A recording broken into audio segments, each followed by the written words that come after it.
Ang kasaysayan nina Adan at Eva. Ang kasaysayan ng tao. Ang kasaysayan nina Adan at Eva ay ating sisimulan batay sa mga talata ng Kwan na nakaugnay o may kinalaman sa kanila bilang unang tao na nilikha ng makapangyarihang Diyos. Ito ay magbibigay sa atin ng isang sulyap sa unang pagkakalikha at ang mahalagang layunin ng buhay ng tao. Ang dakilang ala ay nagpahayag. At, banggitin mo, nang ang iyong Panginoon ay magsabi sa mga anghel, katotohanan, ako ay maglalagay ng Kalifa *2 sa kalupaan. Sila ay nagsabi, ikaw ba ay maglalagay doon ng mga taong magsisigawan ng katiwalian, at magpapadanak ng dugo, at samantalang, kami ay lumuluwalhati sa iyong mga papuri at kami ay nagbubunyi sa iyong kabanalan. Siya, ang ala, ay nagsabi, katotohanan, aking nalalaman ang anumang hindi ninyo nalalaman. At kanyang tinuruan si Adan ng mga pangalan ng lahat ng bagay, pagkaraan ay kanyang ipinakita ang mga bagay na ito sa mga anghel at nagsabing, sabihin nga ninyo sa akin ang mga pangalan ng mga ito kung kayo ay makatotohanan. Sila, mga anghel, ay nagsabi, luwalhati sa iyo. Wala kaming kaalaman maliban kung ano lamang ang itinuro mo sa amin. Katotohanan, ikaw lamang ang maalam, tigib ng karunungan. Siya, ang ala, ay nagsabi, O Adan, sabihin mo nga sa kanila ang mga pangalan ng mga bagay na ito. At nang kanyang tinuran ang mga pangalan ng mga ito, ang ala ay nagsabi, hindi ba aking sinabi sa inyo na nababatid ko ang game, bahaging di nakikita, sa mga kalangitan at sa kalupaan? At nababatid ko ang anumang inyong inilalantad at ang anumang inyong itinatago. At, banggitin mo, nang aming sabihin sa mga anghel, magpatira pa kayo sa harapan ni Adan. At sila ay nagpatira pa maliban kay Iblis *3, ang Satanas, siya ay tumanggi at nagmalaki. Siya ay kabilang sa mga di naniniwala. At aming sinabi, O Adan, ikaw ay manirahan kapiling ng iyong asawa sa paraiso at kayo ay kapwa kumain ng may malayang kasiyahan mula roon kailanman na inyong naisin. Ngunit huwag ninyong lalapitan ang punong kahoy na ito, magkagayon, baka, kayo ay kapwa mapabilang sa mga mapaggawa ng kamalian. Ngunit, hindi nga naglaon, sila ay nagawang mailihis ng Satanas mula rito, sa paraiso, at sila ay napaliyas mula sa dati nilang, mapayapang, kinaroroonan. At kami, ang ala, ay nagsabi, magsibaba, kayong lahat, bilang magkakaaway sa isa't isa. At para sa inyo roon sa kalupaan ay isang tirahan at kabuhayan hanggang sa takdang panahon. Pagkaraan, si Adan ay tumanggap ng mga salita, ng pamamaraan ng pagsisisi, mula sa kanyang Panginoon at tinanggap, ng ala, ang kanyang pagsisisi.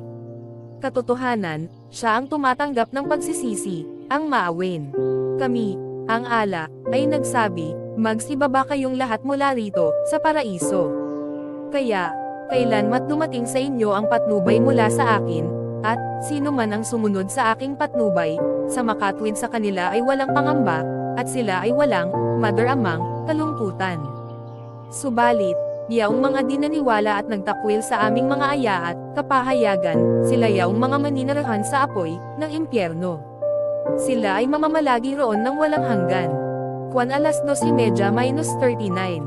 Ang tao ay nilikha bilang isang marangal, ang dakilang ala ay nagpatunay nito at nagsabing, at katiyakan, kayo ay aming nilikha, o sangkatauhan, at kayo ay aming binigyan ng marangal na hubog, at pagkaraan, aming sinabi sa mga anghel, kayo ay magpatira kay Adan, kaya sila ay nagpatira pa maliban kay Iblis, siya ay hindi kabilang sa mga nagpatira pa.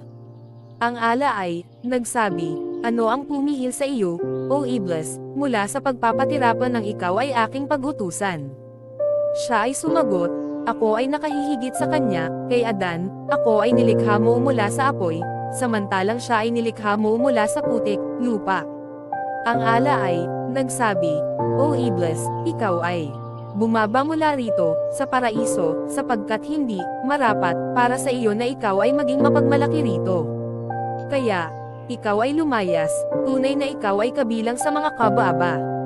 Si Iblis ay nagsabi, ako ay iyong palugitanan hanggang sa araw na sila, tao, ay bubuhayin muli. Ang ala ay nagsabi, tunay na ikaw ay kabilang sa mga pinalugitanan. Si Iblis ay nagsabi, sapagkat ako ay iyong isinadlik sa kamalian, katiyakan na ako ay mauupo, na nag-aabang, para sa kanila, tao, sa iyong matuwid na landas. Pagkaraan ako ay darating sa kanila, mula sa kanilang harapan at mula sa kanilang likuran, sa kanilang kanan at sa kanilang kaliwa at hindi mo matatagpuan ang karamihan sa kanila na mapagpasalamat sa iyo. Ang ala ay, nagsabi, ikaw ay lumabas mula rito, sa paraiso, na hamak at itinaboy. Sino man, sa sangkatauhan, ang sumunod sa iyo, katiyakang aking pupunuin ang impyerno mula sa inyong lahat, ng sama-sama. At, O Adan, ikaw ay manirahan at ang iyong asawa sa paraiso, at kumain, kayong dalawa, saan man ninyo naisin, subalit huwag ninyong lalapitan ang punong ito upang kayo ay hindi kapwa mapabilang sa mga mapaggawa ng kamalian. Ngunit silang dalawa ay binulungan, o inudyukan, ng Satanas upang maging lantad sa kanila ang anumang nakatago mula sa kanilang maselang bahagi, ng katawan. Siya ay nagsabi, hindi ipinagbawal ng inyong Panginoon sa inyo ang punong ito maliban upang kayo ay hindi magiging mga anghel o kayo ay hindi magiging kabilang ng mga immortal, walang kamatayan.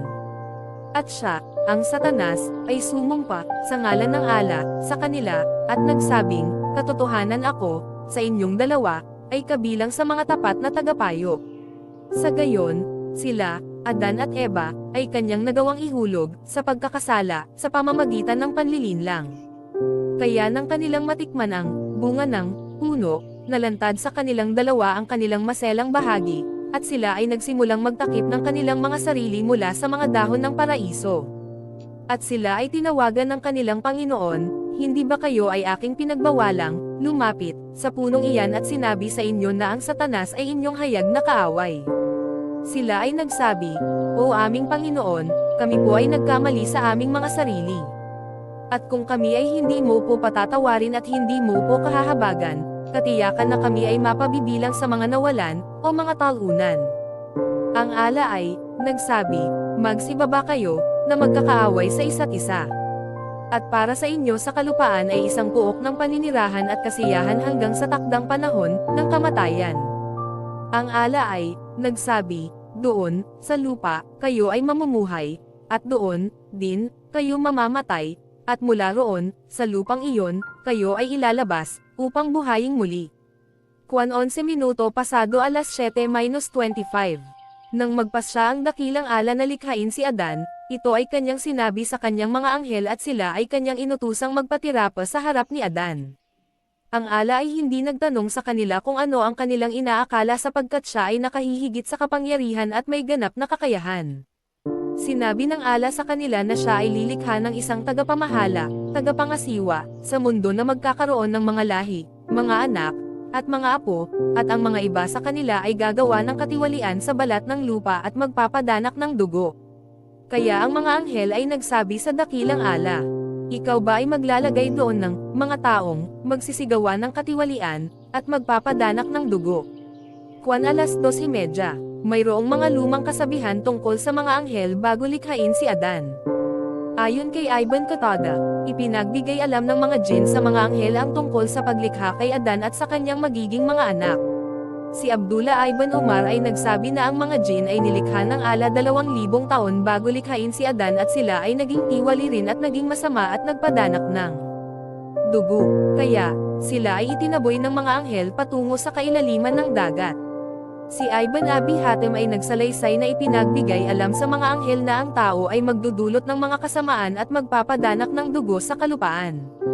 Sinabi rin na walang sino mang nilikha ang hindi maaaring gumawa ng mga kasamaan at magpadanak ng dugo. Bagaman ang mga kasabihang ito ay may katotohanan o walang katotohanan, ang mga anghel ay hindi nakaunawa na ang ala ay lilikha ng isang tagapangasiwa sa mundo. Ipinahayag ng ala na siya ay lilikha ng isang tao mula sa alabok, at ito ay kanyang bibigyang anyo at pagkaraan ay kanyang hihipan ng isang kaluluwang nilikha mula sa kanya at ang mga anghel ay nararapat na magpatira pa sa harap niya. Si Abi Musa al-Sharai ay nagsalaysay na si Propeta Muhammad ay nagsabi, nilikha ng ala si Adan mula sa isang dakot na alabok na kinuha mula sa iba't ibang lupain, kaya ang mga anak ni Adan ay nilikha ayon sa sangkap ng lupa, ng paglikha. Kaya, mula sa sangkatauhan, ay mayroong maputi, pula, itim at dilaw, mayroong masama at mayroong mabuti, malungkot at masayahin, at kung anuman ang dumarating sa pagitan nila. Sahih Bukhari. Si Ibn Masad at ang mga ilan mula sa mga kasamahan ng Propeta Muhammad ay nagsabi na ipinadala ng Allah ang Anghel Gabriel sa mundo upang kumuha ng alabok para sa kanya. Ang lupa ay nagsalita at nagsabi sa kanya, "Ako ay humihingi ng paglingap, tulong, sa Allah laban sa pagbawas o pagsira sa akin." Kaya ang Anghel Gabriel ay nagbalik at walang kinuhang anuman. Siya ay nagsabi, "O aking Panginoon, ang lupa ay humingi ng paglingap, o tulong, sa iyo at ito ay, iyong, ipinagkaloob." Kaya, ipinadala ng Allah ang Anghel Mikael para sa gayon ding layunin. Nang ang lupa ay humingi ng paglingap sa Allah at ito ay ipinagkaloob. Kaya, siya ay nagbalik at sinabi sa Allah kung ano ang sinabi ng Anghel Gabriel na una sa kanya. Pagkaraan, ipinadala ang Anghel ng kamatayan, at ang lupa ay humingi rin ng paglingap sa Allah, at ang Anghel ay nagsabi, "Ako ay humihingi ng paglingap, o tulong, sa Allah mula sa aking pagbabalik na hindi ko nagawa ang kanyang kautusan." Kaya kinuha niya ang alabok mula sa balat ng lupa at ito ay hinalo. Siya ay hindi lamang kumuha sa isang natatanging puok, bagkus siya ay kumuha ng puti, pula, at itim na alabok, o lupa, mula sa iba't ibang puok. Ang anghel ng kamatayan ay umakyat na dala ito. Ibinabad ng dakilang ala ang alabok hanggang ito ay maging malagkit. Pagkaraan, siya ay nagsabi sa mga anghel, "Kaya, banggitin mo, nang sabihin ng iyong Panginoon sa mga anghel, katotohanan, ako ay lilikha ng isang tao mula sa luad, o putik, kaya, kapag siya ay aking huhubugan, at aanyuhan, at siya ay hinangahan mula sa aking, nilikhang, kaluluwa, magkagayon magsiyuko kayo sa kanya sa pagpapatirapa, bilang tanda ng pagsunod sa akin." 138:71-72. Kaya hinubog ng dakilang ala si Adan sa anyo ng isang tao, ngunit siya ay nanatiling isang hinubog na lupa lamang, na hindi gumagalaw sa kinalalagyan sapagkat ito ay wala pang buhay, sa loob ng 40 taon. Nakita ng mga anghel ang kanyang kalagayan. Sila ay natakot sa anumang kanilang nakita, at si Iblis, Satanas, ang higit na natakot. Siya ay lagi nang nagdaraan sa katawang lupa ni Adan, at ito ay kanyang hinahampas at ang paghampas niya ay lumilikha ng ingay na tila tunog ng isang palayok. Ang dakilang ala ay nagsabi, kanyang nilikha ang tao mula sa luad tulad ng paggawa ng palayok. 155:14. Nang ang oras ay papalapit na upang hipan ng espiritu si Adan, ang ala ay nagutos sa mga anghel, "Kapag aking hihipan ng aking nilikhang espiritu para sa kanya, kayo ay magsipagpatirapa sa kanyang harap, kay Adan." Hinaypan ng ala si Adan ng espiritu, at nang ito ay umabot sa ulo ni Adan, siya ay bumahin. Ang mga anghel ay nagsabi, "Alhamdulillah." Si Adan ay sumagot ng, "Alhamdulillah." At ang ala ay nagsabi, "Yarhamakallah." Nang umabot sa mata ni Adan ang espiritu, si Adan ay tumingin sa mga prutas ng paraiso. Nang ito ay umabot sa kanyang tiyan, siya ay nakaramdam ng pagkagutom sa pagkain.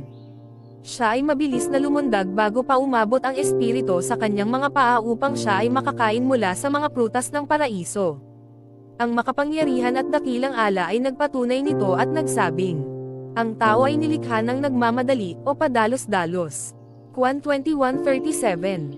At siya ay nagsabi rin, kaya ang mga anghel ay nagsipagpatirapa silang lahat, maliban kay Iblis, ang Satanas. Siya ay tumangging makibilang sa mga anghel na nagsipagpatirapa kay Adan. 115:30-31. Si Abu Hurairah ay nagsalaysay na ang Propeta Muhammad ay nagsabi, nilikha ng ala si Adan mula sa alabok pagkaraan hinaluan ang luad at siya ay iniwan ng ilang panahon hanggang maging malagkit na putik, pagkaraan ito ay hinubog ng ala. Pagkaraan yun, siya ay iniwan hanggang ito ay maging tila luad ng palayok. Si Iblis, Satanas, ay laging nagdaraan at nagsasabing, ikaw ay nilikha para sa isang dakilang layunin. Pagkaraan, inihip ng ala ang espiritong nilikha niya para sa kanya. Ang unang bagay na dinaanan ng espiritu ay ang kanyang mata at pagkaraan ay ang kanyang ilong. Siya ay bumahin. Ang ala ay nagsabi, Yarhamakallah, naway kahabagan ka ng iyong Panginoon, ala, o Adan. Ikaw ay magtungo sa mga anghel at tingnan mo kung ano ang kanilang sasabihin. Kaya, si Adan ay nagtungo sa mga anghel at siya ay bumati sa kanila. Sila ay tumugon at nagsabing, ang kapayapaan ay sumaiyo at ang habag at pagpapala ng ala. Ang ala ay nagsabi, O Adan, Iyan ang iyong magiging salita ng pagbati at maging ng iyong mga anak. Sahih al-Bukhari. Ang ala ay kinilala ng mga anak o lahi ni Adan. Ang dakilang ala ay nagpahayag at alalahanin, nang kumuha ang iyong Panginoon mula sa mga anak ni Adan mula sa kanilang gulugad ang kanilang mga inapo at sila ay kanyang ginawa bilang saksi para sa kanilang mga sarili, na nagsasabing, hindi ba ako ang inyong Panginoon? Sila ay nagsabi, opo, at kami ay sumaksi, upang sa araw ng pagkabuhay na muli ay huwag na kayo ay magsabing, katotohanan, hindi namin nababatid, ang bagay na, ito. O huwag na kayo ay magsabi na, ang aming mga ninuno lamang ang nagtambal, ng iba, sa ala noon, at kami ay kanilang mga apo lamang pagkaraan nila. Kaya, kami ba kung gayon ay iyong wawasakin ng dahil sa ginawa ng mga mapaggawa ng kabulaanan? At ganyan nga namin masusing ipinaliwanag ang mga aya at kapahayagan, at upang sakali sila ay magsibalik sa landas ng ala. Kwan 7:172-174. Ang sangkatauhan, mga supling o anak ni Adam, ay nagpahayag, aming Panginoon, kami ay sumasaksi na ikaw ang aming Panginoon, wala kaming ibang Panginoon maliban sa iyo o ala. Itinaas ng ala ang kanilang amang si Adan, at siya ay tumingin sa kanila at kanyang nakita yaong mga mayayaman at mga mahihirap sa kanila, at yaong nagtataglay ng kagandahan at yaong hindi. Si Adan ay nagsabi, O ala, nais ko po sanang ang iyong mga alipin ay gawin mong magkakatulad. Ang ala ay nagsabi, gustong-gusto ko na pinasasalamatan. Nakita ni Adan mula sa hanay ng kanyang mga anak, ang mga propeta na katulad ng mga nagliliwanag na ilaw, o lampara. Ang kasunduan ng ala at ng kanyang mga propeta. Matutunghayan sa banal na kwan, ang dakilang ala ay nagpahayag. At, banggitin mo o Muhammad, nang aming kunin mula sa mga propeta ang kanilang kasunduan, at mula sa iyo, o Muhammad, at mula kina Noah at Abraham at Moises at Jesus, anak ni Maria, at aming kinuha mula sa kanila ang isang matibay na kasunduan. Kwan 33:7. Sa isa pang talata, ang dakilang ala ay nagutos. Kaya, iyong ibaling ang iyong mukha, o sarili, tungo sa matwid na relihiyong Hanafa, ang tuwiran at pagbubukod tanging pagsamba sa ala. Sumunod sa likas na pagkilala sa ala, na kung saan ito ay kanyang nilikha para sa lahat ng tao. Walang dapat magkaroon ng pagbabago sa mga nilikha ng ala. Iyan ang matuwid na relihiyon, ngunit karamihan sa mga tao ay hindi nakababatid nito. Kwan 30:30. Ang isa pang kakaibang salaysay ay naiulat na ang ala ay kumuha ng isang dakot ng alikabok sa lupa, sa mundo, at inihalo sa mga kulay puti, itim, dilaw at pula. Ito ang dahilan kung bakit ang mga tao ay isinilang na may pagkakaiba sa kulay. Nang hinalo ng ala ang alikabok sa tubig, ito ay naging luad na tulad ng luad ng palayok na nakalilikha ng tunog. Ito ay ibinabad, o pinasem, at nagkaroon ng amoy. Dumaan si Iblis at nagtataka kung ano ba ang gagawin ng ala sa gayong luad. Mula sa luad na ito, nilikha ng ala si Adan, binigyan ng hugis o anyo mula sa kanyang sariling mga kamay, at kanyang inihip ang kanyang nilikhang espiritu sa kanya, Adan. Ang katawan ni Adan ang inig ng mapuspos ito ng buhay. Ang kahulugan ng pagpapatirapa ng mga anghel. Idinilat ni Adan, Adam, ang kanyang mga mata at nakita niya ang lahat ng mga anghel na nagpatirapa sa kanyang harapan maliban sa isang nilikhang nakatayo sa isang malapit na kinaroroonan niya, ni Adan. At hindi nalalaman ni Adan kung anong uri ng nilikha ito na hindi nagpatirapa sa kanyang harapan at hindi rin naman niya nalalaman ang pangalan. Si Iblis, Satanas, ay nakatayong malapit sa mga anghel at kabilang sa inutusan ng ala ngunit siya, si Iblis, ay hindi kabilang sa mga anghel. Siya ay isang jin, at siya ay hindi nakahihigit sa mga anghel. Ang pagpapatirapa ay pagpapakita lamang ng paggalang at hindi upang si Adan ay kanilang sambahin. Ang pagpapatirapa sa pagsamba ay para lamang sa ala. Ipinaalala ng dakilang ala ang kasaysayan ng pagtutol ni Iblis na magpatirapa sa harapan ni Adan. At alalahanin mo, nang ang iyong Panginoon ay nagsabi sa mga anghel, ako ay lilikha ng isang tao, si Adan, mula sa luad na nagmula sa naiibang maitim na putik. Kaya, kapag siya, si Adan, ay aking nahubog na at ngayanggan ng aking nilikhang kaluluwa para sa kanya, sa makatwid, kayo ay magsiyuko sa kanya sa pagpapatirapa. Kaya ang mga anghel ay nagsipagpatira pa silang lahat. Maliban kay Iblis, ang Satanas. Siya ay tumangging makibilang sa mga anghel na nagsipagpatira pa kay Adan. Ang ala ay nagsabi, "O Iblis, ano ang nangyari sa iyo, at ikaw ay hindi nakibilang sa mga nagsipatira pa sa kanya?" Si Iblis ay nagsabi, "Hindi ako kailanman magpapatira pa sa isang tao na nilikha mo lamang mula sa luad na nagmula sa maitim na putik." Ang ala ay nagsabi, "Kung gayon, ikaw ay lumayas mula rito sa paraiso, sapagkat katotohanan, ikaw ay isinumpa. At katotohanan, sumaiyo ang sumpa hanggang sa araw ng pagbabayad." Juan 15:28-35. Sa ibang kabanata ng Juan, ang dakilang ala ay nagbigay paalala. "At katiyakan, kayo ay aming nilikha, o sangkatauhan, at kayo ay aming binigyan ng marangal na hubog at pagkaraan. Aming sinabi sa mga anghel, kayo ay magpatira pa kay Adan, kaya sila ay nagpatira pa maliban kay Iblis, siya ay hindi kabilang sa mga nagpatira pa." Ang ala ay nagsabi, "Ano ang pumihil sa iyo, O Iblis, mula sa pagpapatira pa ng ikaw ay aking pag-utusan?" Siya ay sumagot, "Ako ay nakahihigit sa kanya, kay Adan, ako ay nilikha mo mula sa apoy, samantalang siya ay nilikha mo mula sa putik, lupa." Ang ala ay nagsabi, "O Iblis, ikaw ay bumaba mula rito sa paraiso, sapagkat hindi marapat para sa iyo na ikaw ay maging mapagmalaki rito. Kaya ikaw ay lumayas, tunay na ikaw ay kabilang sa mga kabaaba." Si Iblis ay nagsabi, "Ako ay iyong palugitanan hanggang sa araw na sila, tao, ay bubuhayin muli." Ang ala ay nagsabi, "Tunay na ikaw ay kabilang sa mga pinalugitanan." Juan 11 pasado alas 7:15. Si Ibn Jarir ay nagulat na si Muhammad Ibn Sirin ay nagsabi na unang nakaabot ng gayong antas o uri ng katwiran ay si Iblis. Kaya naman ang araw at buwan ay hindi sinamba ng mga tao maliban sa gayon ding paraan ng pangangatuwiran. Ito ay nangangahulugan na tinangka ni Iblis na ihambing ang kanyang sarili kay Adan. Siya, si Iblis, ay naniwala na siya ay higit na marangal kaysa kay Adan. Sa makatuwid siya ay umiwas mula sa pagpapatira pa bagaman ipinag-utos ng makapangyarihang ala sa kanya na gawin ito tulad ng ipinag-utos sa mga anghel. Kung ating susuriin ito, ating matutunghayan ang katwiran ni Iblis ay walang kabuluhan sapagkat ang luad, o alabok, ay nakahihigit kaysa sa apoy sapagkat ito ay nagpapahiwatig ng kapayapaan, katiwasayan, kahinahunan at pagtitimpi, samantalang ang apoy ay tanda ng pagsunog, pagtupok, kawalang pagpapahalaga at pagmamadali. Nagtangkang magbigay ng katwiran si Iblis sa kanyang pagtangging magpatipara.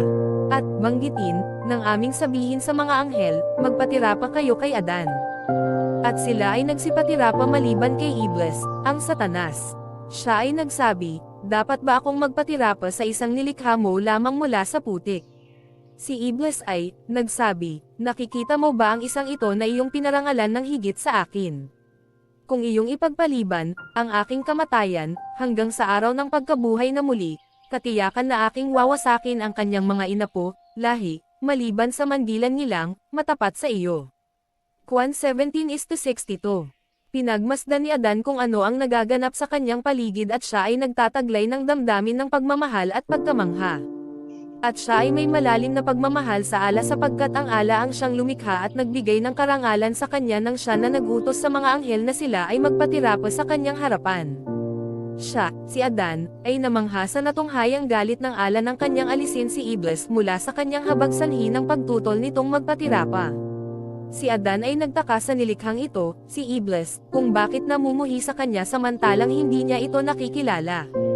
At kung bakit itinuturing ang sarili nito ng higit na mataas samantalang hindi pa naman niya napatunayan na siya nga ay nakahihigit. Sadyang kakaibang nilikha si Iblis at ang kanyang katwiran para sa pagtutol nito sa pagpapatira pa ay lubhang kakaiba rin. Saan nakuha ni Iblis ang gayong kaalaman na ang apoy ay nakahihigit kaysa sa luad, lupa? Ang gayong kaalaman ay natatangi lamang sa ala na siyang lumikha sa apoy at luad, lupa, at siya rin ang ganap na nakababatid kung alin ang nakahihigit sa dalawa. Mula sa pananalita, napagtanto ni Adan na si Iblis ay isang nilikha na naglalarawan ng isang taksil at tanda ng kawalan ng pasasalamat. Napatunayan niya na si Iblis ay isang walang hanggang kaaway. Subalit, Ipinagkakalob ng ala sa kanyang mga nilikha ang lubos na kalayaan, maging ang pagtutol o pagtanggi sa kanyang kautusan. Ipinagkaloob sa kanila ang kalayaan ng pagtanggi, pagsuway at pagtutol sa kanya. Ang kanyang paghahari, o kapangyarihan at kabanalan, ay hindi mababawasan kung ang isang nilikha ay hindi maniniwala sa kanya o mararagdagan kung marami ang maniniwala sa kanya. Ngunit ang katotohanan nito, ang mga di naniniwala ang nawalan at ang mga naniniwala ang nagkakaroon ng kabutihan, ngunit ang ala ay nakahihigit kaysa sa mga bagay na iyan. Ipinahayag ng ala ang pagsuway ni Iblis sa isang kabanata ng banal na Juan. Kaya, banggitin mo, nang sabihin ng iyong Panginoon sa mga anghel, katotohanan, ako ay lilikha ng isang tao mula sa luwad, o putik, kaya, kapag siya ay aking huhubugan, at aanyuhan, at siya ay hinangahan mula sa aking, nilikhang, kaluluwa, magkagayon magsiyuko kayo sa kanya sa pagpapatirapa, bilang tanda ng pagsunod sa akin. Kaya ang mga anghel ay nagsipagpatirapa silang lahat ng sama-sama, maliban kay Iblis, ang Satanas, siya ay nagmalaki at siya ay naging kabilang ng mga di naniwala. Ang ala, ay nagsabi, O Iblis, ano ang pumihil sa iyo mula sa pagpapatirapa sa isang nilikha ko sa dalawa kong kamay? Ikaw ba ay nagmamalaki o ikaw ay kabilang sa mga mapagmataas? Siya, si Iblis, ay sumagot, ako ay higit na mabuti kaysa sa kanya. Nilikha mo ako mula sa apoy, at nilikha mo siya mula sa putik. Ang ala ay, nagsabi, kung gayon, ikaw ay lumabas dito, sa paraiso, sapagkat, katotohanan, ikaw ay isinumpa. At katotohanan, ang aking sumpa ay mapasa sa iyo hanggang sa araw ng pagbabayad. Sinabi, ng Satanas, aking Panginoon, bigyan mo ako, kung gayon, ng palugit, na panahon, hanggang sa araw na sila ay bubuhayin muli. At ang ala ay, nagsabi, katotohanan, ikaw ay kabilang sa mga pinalugitanan. Hanggang sa, pagsapit ng, araw ng itinakdang oras. Ang Satanas ay, nagsabi, sumpaman sa iyong kapangyarihan, katiyakang sila, mga anak ni Adan, ay aking ililigaw silang lahat, maliban sa iyong mga aliping kabilang sa kanila na, iyong ginawang, matatapat. Ang ala ay, nagsabi, ang katotohanan, ay aking panunumpa, at katotohanan ang aking sasabihin, na, katiyakan nga, na, aking pupunuin ang impyerno mula sa iyo, o, Satanas, at mula sa sinumang, sa sangkatauhang, sumunod sa iyo, kayong, lahat. Juan 38:71-85. Isinalin ni Hinango sa aklat ni Ivan Cather. Isinalin ni Ahmad Jibril Salas.